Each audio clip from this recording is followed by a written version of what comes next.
どうも、こんにちは、デミコでーす。はい。というわけで、今日もね、何やらやっていこうかなっていう感じなんですけど、サムネ見ました？サムネ。なんだろうあれ。ね、なんだろうあれってことなんですけど、いやいやいや、今日やんなこちらなんですけど、ちょっと見てくださいよ、これ。これ。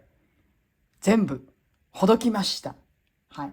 前に、インスタの方でね、あげたわけですよ。以前にね、編んだクッションカバー、ね、アフリカンフラワーモチーフで編んだ、クッションカバーをほどいたと。ほどいたっていうか、そのバラにしたと。ね、バラにしたんで、この、なんつうの、毛糸がもう手に入らないから、なんとしてでもちょっと回収したいと。ね。この毛糸自体は手に入れようと思えば入るんですけど、デンマークから送ってもらわなきゃいけなくって、で、色がね、白はね、あるんですよ。まだ持ってるし。でもこの茶色とこのブルーがなくて、こっちの薄いやつはね、多分まだあるんだけど、これと、これがもうないんですよ。廃盤で。うん。色がないのね、もうね。でも、すごい好きで、この色が。似たような色はあるんだけど、この色はもうないんだよね。うん。だもんで、全部ほどこうかなって言っててほどきました。はい。ほどいてこんなことになってます。はい。どんぐらいあるのか、重さちょっと測ろうかなと思って測ってないんだけど、まあでもそうね、どれぐらいあるのかな。まあ、ちょっとわかんないけど。それでですね、それでこれで何をやろうかと思うと、またクッションカバーをさらにまた、これを使って編もうかと思ってるわけですよ。ね。で、もうね、実はね、始めたんです。はい。ね。見てくださいよ。こんな感じで、まず玉にしまして、色の方をね、なんとなくつないで、段染め的な感じでね、こうつなぎまして。で、白は白で使おうということで、ちらっと見えました。はい。何をやってるかっていうと、モザイク編みですね。はい。モザイク編みで、この一番単純な、なんていうのかな。簡単な柄。うん。これでやろうかなと思って。結構好きなんですよ、この柄。単純でありながら、それでも結構好きな柄なので、いや、今回はじゃあちょっと、これでやっていこうかなっていう感じで、そう。でも早速始めてるんですけどね。うん。いや、どうやってやろうかなと思って、昨日なんかちょっと夜ちょこちょこやってて、で、普通になんていうの棒針使ってね、棒針でやろうかなって最初思ったんだけど、いやーでもやっぱり、モザイク編みの方がいいかなと思ってちょっと始めたわけです。で、別にこれはね、どういう編み方してるかっていうのは、モザイク編みのパターン1でやったものなので、そちらの方を見ていただければいいかなと思うんですけど、ね、こうやって、ここ編んだら下ろしてっていうね、これをずっとやっていくんですけど、これはもう段数が上がったら、また、なんつうの、次の段に来たら色を変えて、で、同じように隣でこう下げていくっていうね、やつなんで、そうするとガッキンガッキンガッキンガッキンっていう柄になるって、あれですね。はい。それで編み始めたんですけど、まあ、ちょっと編み散らかしが始まりましたね。ちょっとね、私あんまりやらないんですけど、なんか、いろいろ、これもやりたい、あれもやりたいっていうのがね、ちょっとありまして、そんな中で、一つやっぱりなんだろうな、すぐにはね、終わらせるつもりはなくてね、ガーッと一気にやってっていう感じじゃなくて、一つこうやってなんかこう、モザイク編みをやれるものを一つ作っておきたいなーなんて思いましてね。うん。そんな感じでちょっと始めたわけです。まあこれもね、のんびり仕上げていこうかなと思うんですけど、ね、結構な45センチ角になるようなサイズで今やってるんで、まあ結構時間かかると思いますよ。のんびりやるんで、これも。で、靴下の方もね、まだやりかけっていうか、途中で止まっててっていうか、進んでます。ちょっとずつ、ちょっとずつ。毎日、なんだろう。隙を縫って、今手空いてると思ったら、1段、2段、3段編んだりとか、なんかそんな感じで、ちょろっちょろっと進めてるんですけどね。うん。まあ、これもね、そんな感じで進めていこうと思うんですけど、で、今日、なんで回してるかっていうと、まあ、今日もおしゃべりですよ。ね。おしゃべりするために回してるわけです。いや、もうね、ちょっとここからおしゃべりしますよ。ね。これね、一応説明していこうか、じゃあ。これは、120目、一周で120目に、120じゃない、240目か。片側120目、全部で240目になるように、真ん中をまず119目で、鎖編みをして、で、一周だけ楕円を編むわけですね。楕円を編んで、底を作るわけです。で、これが底になってて。で、このまま袋状にガーッと、ね、このままバーッと上がっていく感じです。はい。2枚を合わせるんじゃなくてもう一気に袋状で編んじゃおうっていう話ですね。はい。でそれでまたやってきますんで、はい。それで何をね、喋ろうかっていうと、まあ、ほんと、くだらないなと思いつつも、まあ、もう一回ぐらい話題にしておこうかな。小西文書みたいな話なんですけど、ちょ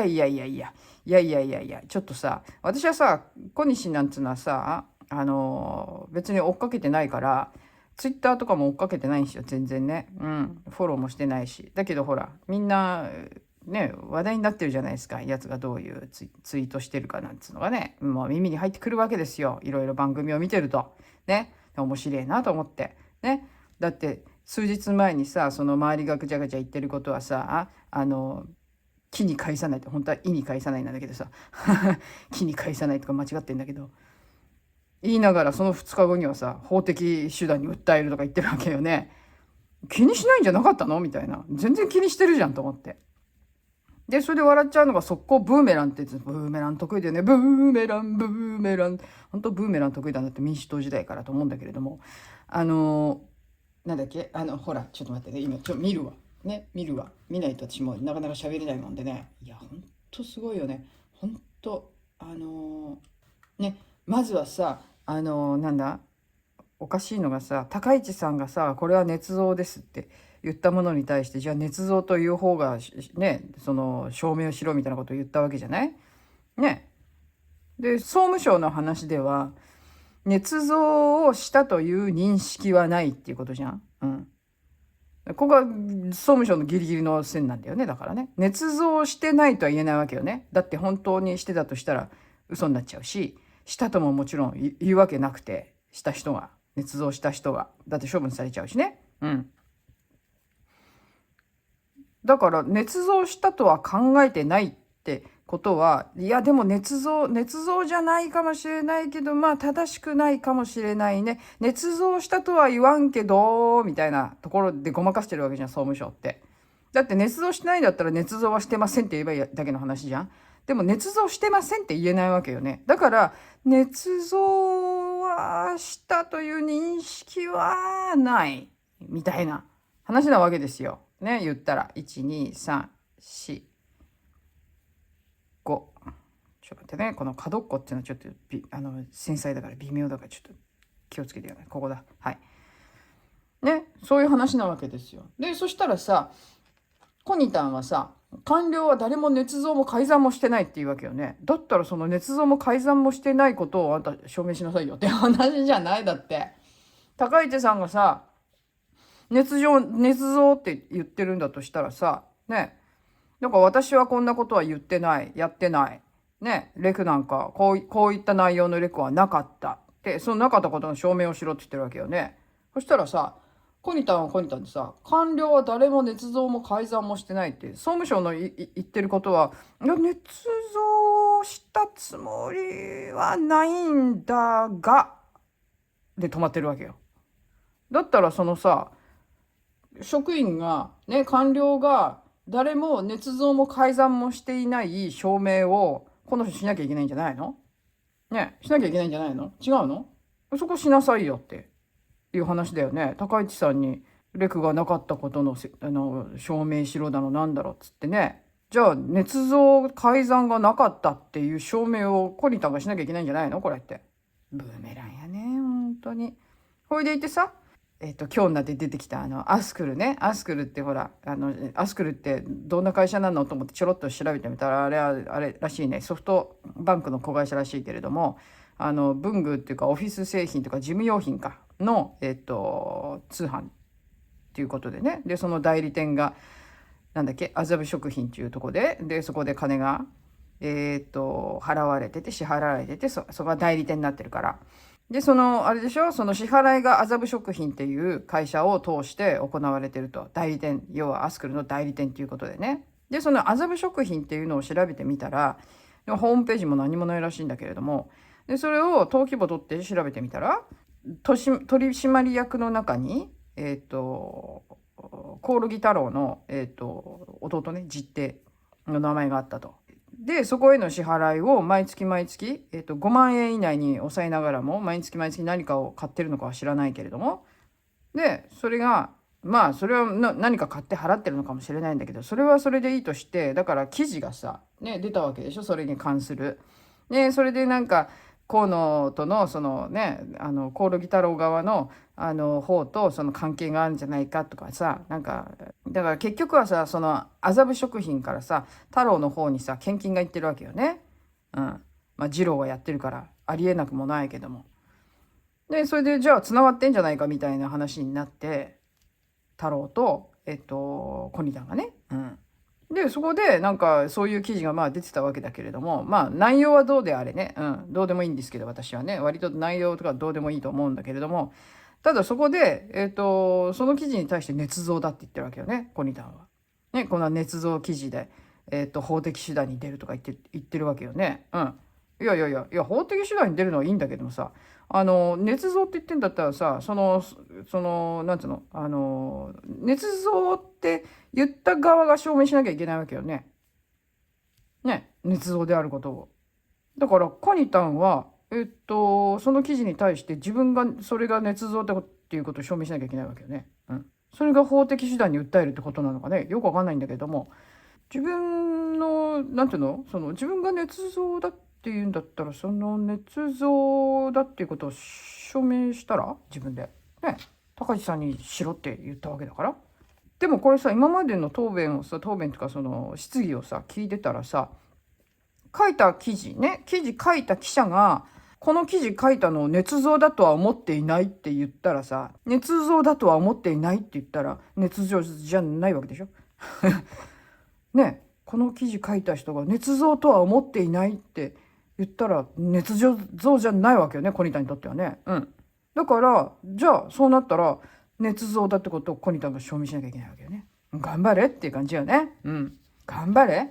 本当に食ったらないわ。本当にこの人どんどん墓穴掘ってるよね。うん。まあ民主党時代からそうだからさ、いいんだけどさ、みんなさそんなこと分かってるからさ、うん、ブーメランもう速攻ブーメラン受けてるじゃん、うん、全部に対して嘘もつくしさ、この人さ、ね、だって嘘つけって人に言ってるってことは嘘ついてるってことやね、自分でね、国会でね、嘘でもいいからってささやいてた動画がまた出てましたけど、先生とかも秘書さんとの先生も確認しないといけないし、向こう来てないっちゅうんだから、うん。ちょっと出してもらった方がいいですよ。嘘でいいから本当でいい。高市さんのことを一生懸命レベルが低いって言って落とし込めようとしてるけどさ、高市さんは自分の潔白が分かってるから自信あんじゃん。だって余裕あんじゃん。だってでまず参院予算委員会で杉尾がほらね、高市さんの答弁に対してさ、ほらあなたの答弁は全然信用できないとかっつって、どうですかとか言ってね、高市さんがさ真摯に答弁してるにもかかわらず、でそんで高市さんがさね、そんなに私の答弁が信用できないって言うならもう質問はなさらないでくださいとね。でそう言ったことに関してさね、末松委員長が高市さんに注意したわけでしょ。でなんで高市さんだけに注意するわけ？敬愛の精神うんちゃらかんちゃら言うんだったら杉尾にも注意するのが筋じゃないの？だってね、何度もさ必要にさくったらない質問にさちゃんと真摯に答えてたさ高市さんに対してね、全く信用できないってさ、ただ多分だからこの質疑っていうかさ、この質疑っていうのは要はだからさ、高市さんに全く信用できないっていう、ただもうこの言葉を言うためだけの質疑だったようにしか見えないよね。うん。でそれでそうやってなんていうのかなね、ずっと答えさせて最後に信用できないとかっつって煽ってるんだよね、だから高市さんをね。で、煽ったことで失言でも引き出そうとしてるのか知らないけどもさ、でそれでね質問なさらないでくださいっていう言葉をさ得たもんだからさ、それで盛り上がっちゃったわけよね。うん。まあ確かにこの言葉はまあそうね、どうなんだろう、心情としては理解できるけどさ、でこれである意味の現地取られちゃったっていうか、そのツッコミどころを与えちゃったみたいなところあるからね。うん。だからでそのせいでほら一部の国会のね誤って撤回謝罪しなければ一部のね国会の一部の審議を止めるみたいなことを言われたもんだから、それで注意されたわけでしょ、末松さんにね。でそれで、仕方なく高市さんはそれを撤回したわけだけど、その部分だけをね、国会を停滞させるのは本意じゃないっていうことで、それでそこの部分だけは撤回したわけだけど、でも謝罪はしないよと。そりゃそうだよね、だって謝罪する理由ないからね。だってそもそも放送法のね解釈変更が、されたと主張してるわけだよね。だけど実際それないわけじゃん、だって。で昨日のツイートかね、参院で2015年以降の高市さんの答弁や政府見解で放送法解釈を全面撤回する総務省答弁を得ましたとかっつって、だから昭和39年の答弁の局会電波停止答弁も撤回させていますとかって言ってっけど、であとは高市大臣を辞職させれば終わりですとかって息巻いてるけどさ、総務省の答弁ではさ、放送法の解釈については何も変わってないって言ってて、圧力も確認できてないって言ってるわけですよね。つまり総務省が言ってることっていうのは昭和39年の解釈から何にも変わってないってことを言ってるんだよ。だからどこをどう変更したのかを教えてよっていう話でね。で総務省っていうのはだから結局公共の電波を使ってる放送事業者に関して言えば、あまりにも偏った番組だったりとか、そういうことにね公平性を担保するようにっていうのが放送法で決められてるわけじゃない。でもそれができてない番組に関しては番組っていうか会社に関しては停波できるっていうのがもう法律の中にあるわけよね。停波できるのよ。でもそれをさせないように動いてるわけだけれども、いやでも実際できるわけですよね。それを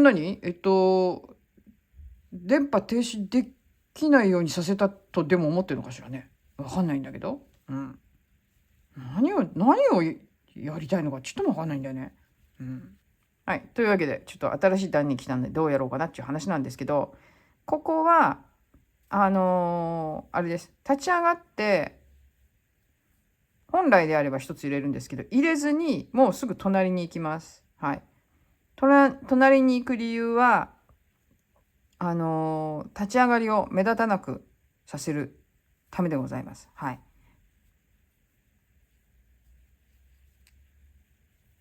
ここ立ち上がる場所がここなんですね。ちょうどこのところに来るようにしてるんですけど、一つずつこうずれていくんですけど、これをやるとちょっと目立たないかもしれないっていう期待で、はい。なので次は普通だったらここにこうやって網入れるところを、それをせずにすぐ隣に行って下ろしていきます。はい。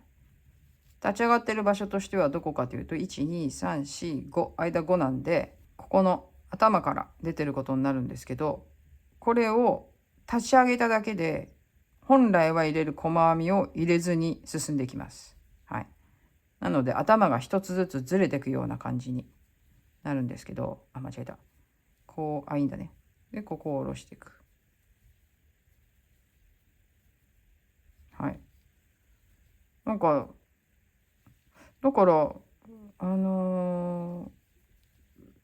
もう本来は終了のお話なんですよね。だからね、もうとっくに終わってるぜっていう話なんだけど、それを一生懸命引き伸ばして分が悪くなるのは自分の方なのに、引っ張れば引っ張るだけね、ここでやめちゃえばいいのにさ、これもっと大きな問題にしたいのか知らないけれども、要は目的はさ、この放送法の解釈が変わったのがけしからんとかっていうそういうことを言いたいんじゃなくて、要はだから高市さんを辞めさせたいわけよね。だって総務省の説明を聞いたらさ、ってみんな納得するんじゃないの。だってなんていうの、捏造はなかったと考えているっていう日本語が理解できるんであれば、ってことはもしかしたら不正確なものを作っってしまったかもしれない。よく言ってね、よく言って。不正確なものを作ってしまったかもしれないけど、捏造という認識はなかったっていうことになるんじゃないの？ストレートに普通に考えたらね。捏造はなかったとは言ってないわけよね、総務省は。捏造はなかったと考えているだから、捏造はなかったって言えないわけよ。捏造がなかったんだったら捏造はなかったって言えばいいんだから。でもそれを言わないってことは、もしかしたらあったかもしれないっていう含みがあるわけよね。だから実際にあったからそういう言い方をしてるとしか思えないわけよね。だってなかったらなかったって言えばいいんだから。それをなかったって言わないんだからさ。ね、だってレクの時も、レクのがあったなかったの話の時もそうじゃん。こういう書類が残ってるんだから、レクはあったんじゃないかなみたいな話だったわけでしょ。ね。レクはあったと考えられるとかさ。でもなかったって言ってる人もいるわけで。実際に、だって大臣室側の人間はなかったって言ってるわけよね。それで総務省側は、あったかもしれない、記憶にございませんじゃないけどさ、そういう感じで、だから正確性なんてね、で信用性もなければ正確性もわからないっちゅう。正確性がないってことは総務省も認めてるわけだからね。ってことは正確じゃないって言ってるってことなのよ。日本語が分かればそうなるわけよね。だけどそこをこうなんつうの、ちょいとねじ曲げてじゃないけど、だから一生懸命現地取ろうとしてたじゃない、この前の国会の質疑でさ。ね、捏造はなかったっていうことでいいんですねみたいなさ。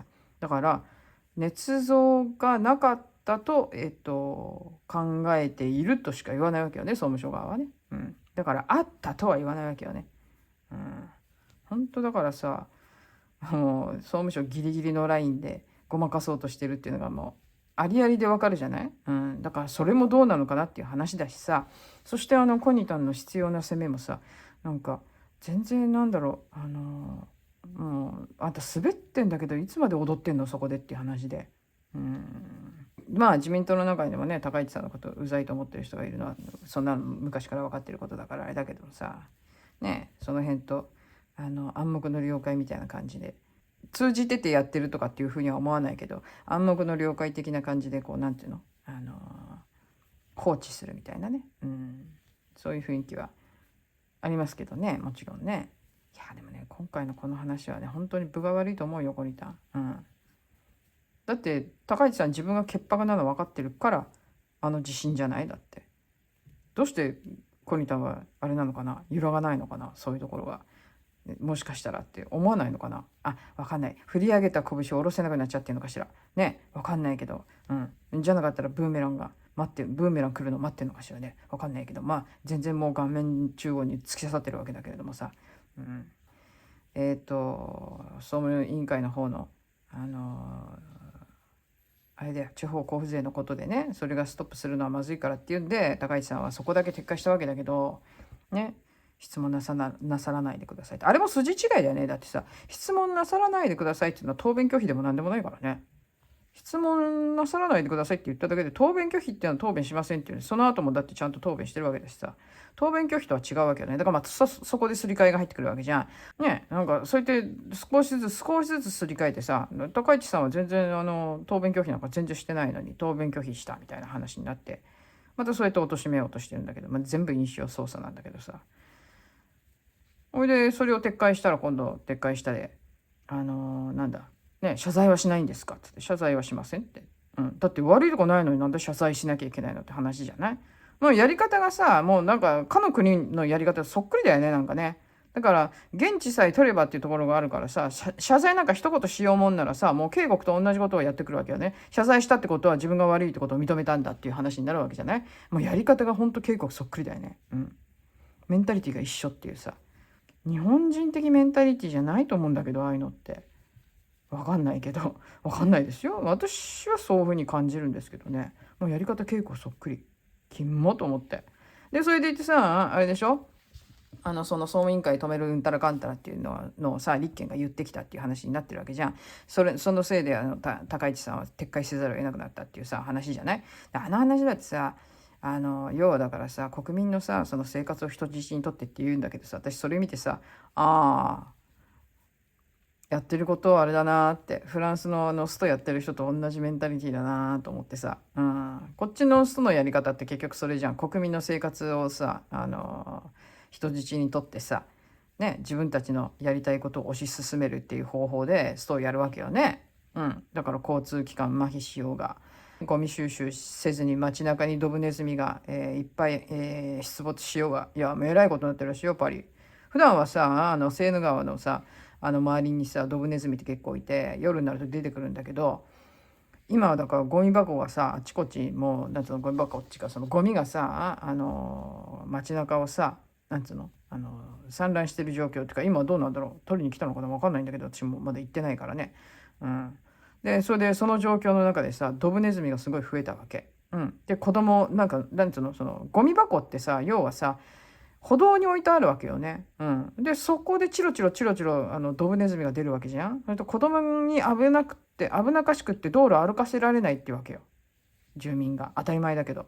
だって歩道から降りちゃったら車が通ってるわけじゃない。でも歩道を通るとドブネズミがいるわけよ。ね、ゴミが邪魔して歩けない。ね、ドブネズミもいる。歩道が歩けない状況になってるわけよね。で、それでさ、だからさ、なんていうの住民がね、ちょっとゴミ収集呼んでくれっていう話でさ、ゴミ収集回せっていう話になるわけじゃない、やっぱり。どうにかしろよっつって。で、例えばパリなんかはさ、市長にさ、ね、なんつうの、ゴミどうにかしてくれって言ったら、パリの市長は、女のね、市長さんなんだけど、マッカチンなんだけどさ、その人もさ、女の市長さんがね、なんつうの、私はデモやってる側の主張も理解できるからゴミ収集を私が頼むことはできないみたいななんか結局あっち側の人間なのよ。今活動してる側の結局人間だからさ、真っ赤ちんだからね。パリ市長っつうのは。だから市長はさ、市民の生活を第一に考えるんじゃないの普通。ね。そうだよね。でもそうじゃなくって自分の活動の方を重視しちゃってるんだよね。だからそのデモ隊に加わりたいぐらいの人なんじゃないの。だってあの人が全部あれだよ、パリのなんかめちゃくちゃしたんだからね、あれね。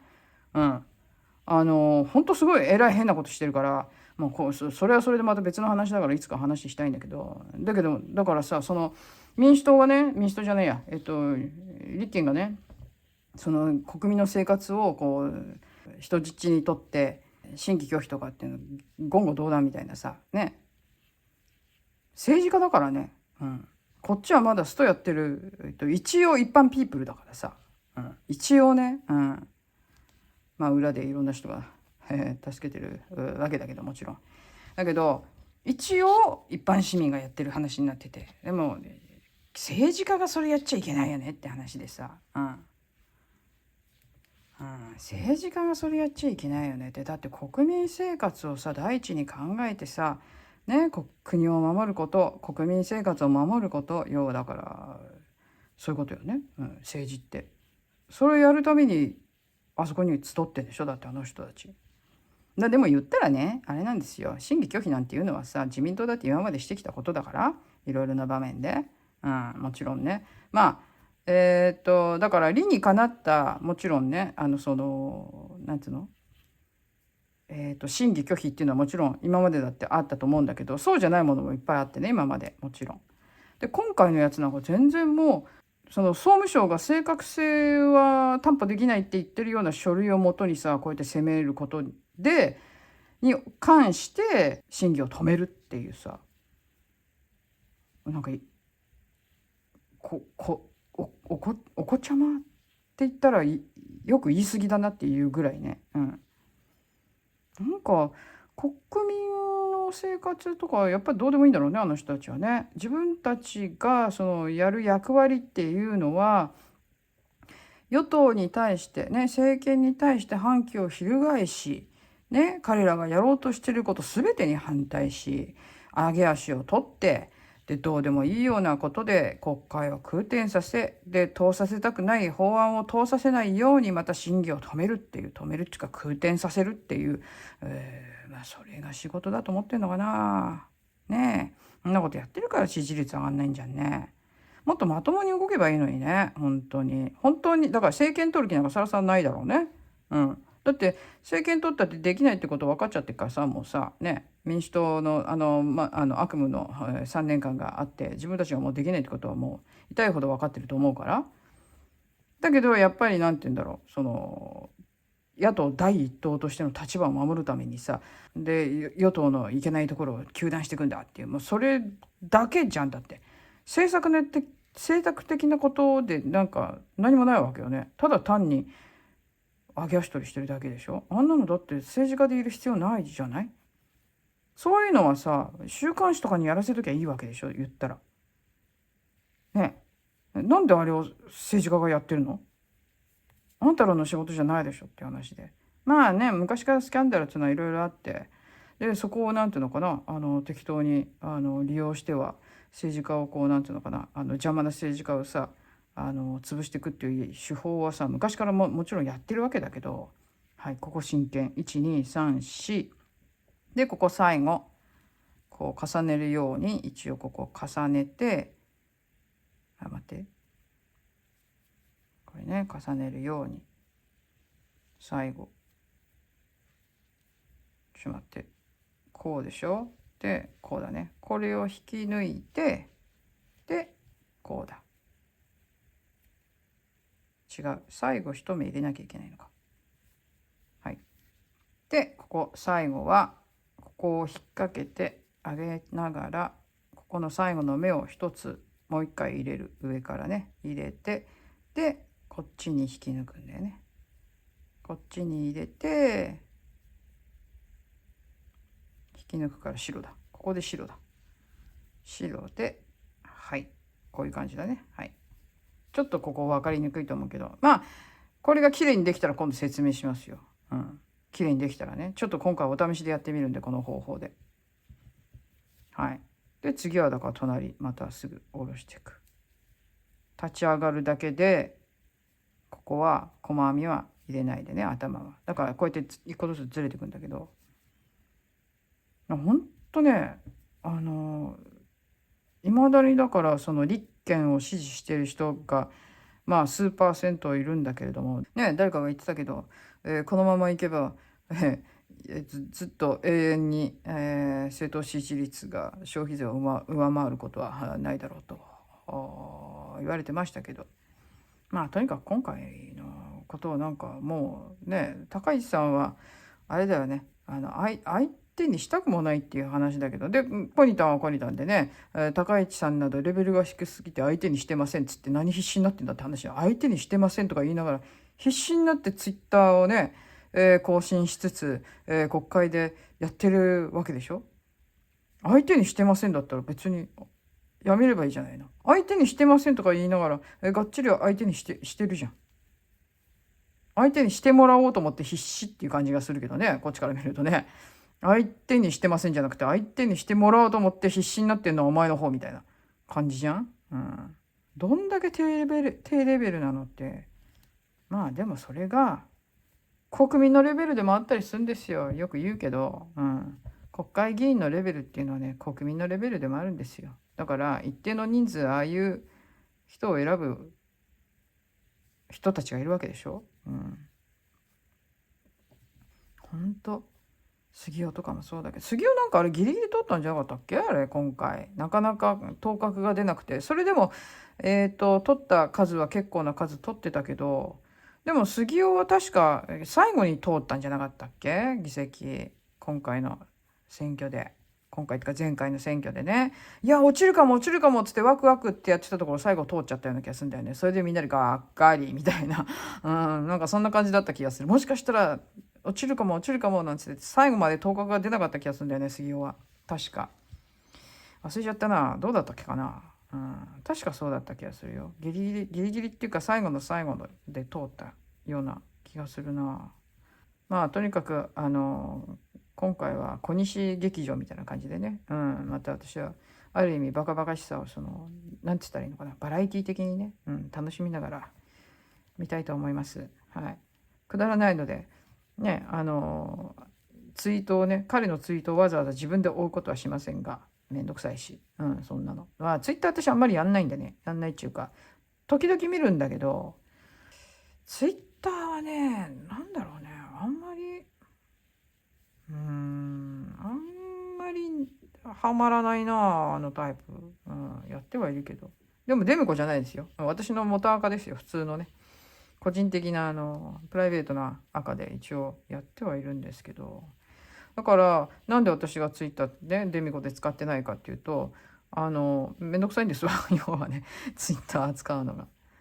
だから人々が出してきたまとめサイトみたいなところでね、こう私はツイッターの情報を得たりとかしたいと思います。はい。というわけで今日もねまたねくったらねえこと喋っちゃいましたけども、はい。早いことさ、あれだわ、高市さんが通常通りの業務にね、業務っていうかお仕事ができるようにしてほしいわっていう感じでございます。はい。そんな感じでまあいろいろ話したいこと他にもあるんで、まあおいおいね、また話していきたいと思います。まあ今日もまたまとまりのない話をしてしまいました。はい。反省してます。はい。すいません。というわけでじゃあ今日はこれで何段できたね、何段できたんだろうね。今日はここまでにしようかなと思うんですけどね、結構話しちゃったから。いやでもね、そうだからこのおしゃべり番組はね30分ぐらいに抑えようと思ってるんでね、あんま長すぎてもあれじゃんだって。30分ぐらいに抑えないとねということで、じゃあ今日はここまでしようね。はい、こんな感じになりました。いかがでしょうか。はい、というわけでここまでご覧いただきましてどうもありがとうございました。ですね、そうだ、予告しておこうね。なんだ、タケノコの里あれやってくれっていうお声が結構ございましたので、もちろん、やりますということでね、はい、また、近々それを出していきたいと思います。というわけでじゃあ本日はここまで。さよなら。はい。いやでもね、ほんとね、私ね、今この目の前に出てるね、コニタンのツイートね、読むよ、これ。こういうデマを平気で入れる神経を疑わざるを得ない。これ池田信夫が言ってることに関してなんだけど、池田信夫がね、だんだん話が、なんだ、読めねえな、私、この漢字。西方、課長補佐が3人の議事録の文書原案は作ったが、上司が6人の大臣レクに改ざんしたかもしれない。僕は知らない。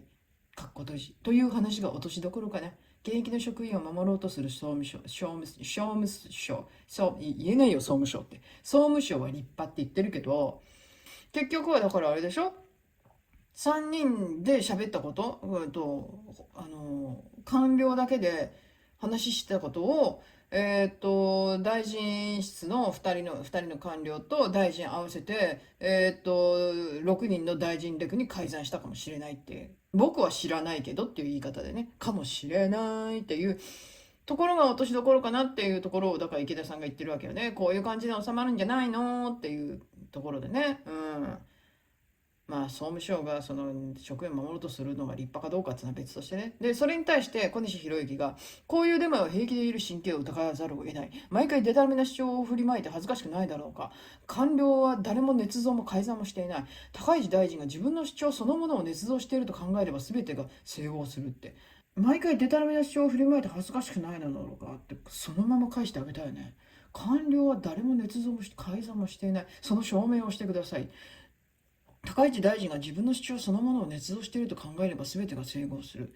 いや、総務省がはっきりしたことを言わないでごまかそうとしてるって思ったら整合するんじゃないの、全てが。こういうデマは平気でいる神経を疑わざるを得ない。もうブーメラン、本当にブーメラン。嘘でいいから本当でいい。いやこの人、もう小西の顔面は穴だらけって感じよね、本当に。それでさ、文章を作成した全員が捏造していないって証言って、誰も捏造していないなんて言ってないじゃんね。捏造したとは考えてないと捏造してないって違うよね。だってさ、言ってたじゃない。なんかさ、あれだっけ、捏造したっていうのと不正確だっていうのは違うって言ってたじゃない。あっち側の人が。だったらさ、捏造していないとさ、捏造したという認識はないも違うよね。ねえ、高市大臣は終わりです。レクの他の同席者は文書の作成に関わってもいません。だから怪しいんじゃん。関わってないから怪しいんじゃん。ね、本来はだってさ、文章って作られたものをさ、あれなわけでしょ。関わった人間に全部チェックしてもらって、それで初めて、行政文書として OK っていうかお墨付きっていうかねの、例えばそれが公文書になったりとか、その行政文書っつったって、その上のそのなんつうのハンコっていうかさ OK ですよっていう OK が出たら正確なその文書として残るわけだけれども、そうじゃないわけでしょこれって。だからレクの他の同席者は文書の作成にも関わっていません。だから怪しいんじゃん。自分で怪しいってこと言ってんじゃん。しかもね、これ、笑っちゃうよね、この話。本当かはどうか分かりませんよ。でも、ね、こういうこと言ってる人がいるわけです。お前が今国会で出した小西文書って2015年に A 新聞に投げ込みのあった文書だよね。当時、私は A 新聞で内定したけど、総務省が逃げ回って確証が取れなかった怪文書案件でね、当時は事実確認不可で記事化されなかった代物です。公文書管理簿に、記載がなかったのはそのせいかもですねっていう話も出てるわけです。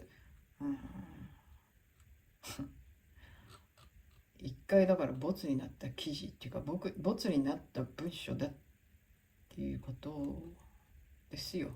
言ったらね、これじゃ追求できないというね、ことが、明らかだからかの A 新聞も使わなかったものを使ってコニタンは一生懸命やってるわけだ。まあ頑張れや。なんかおでこにいっぱい刺さってるよ。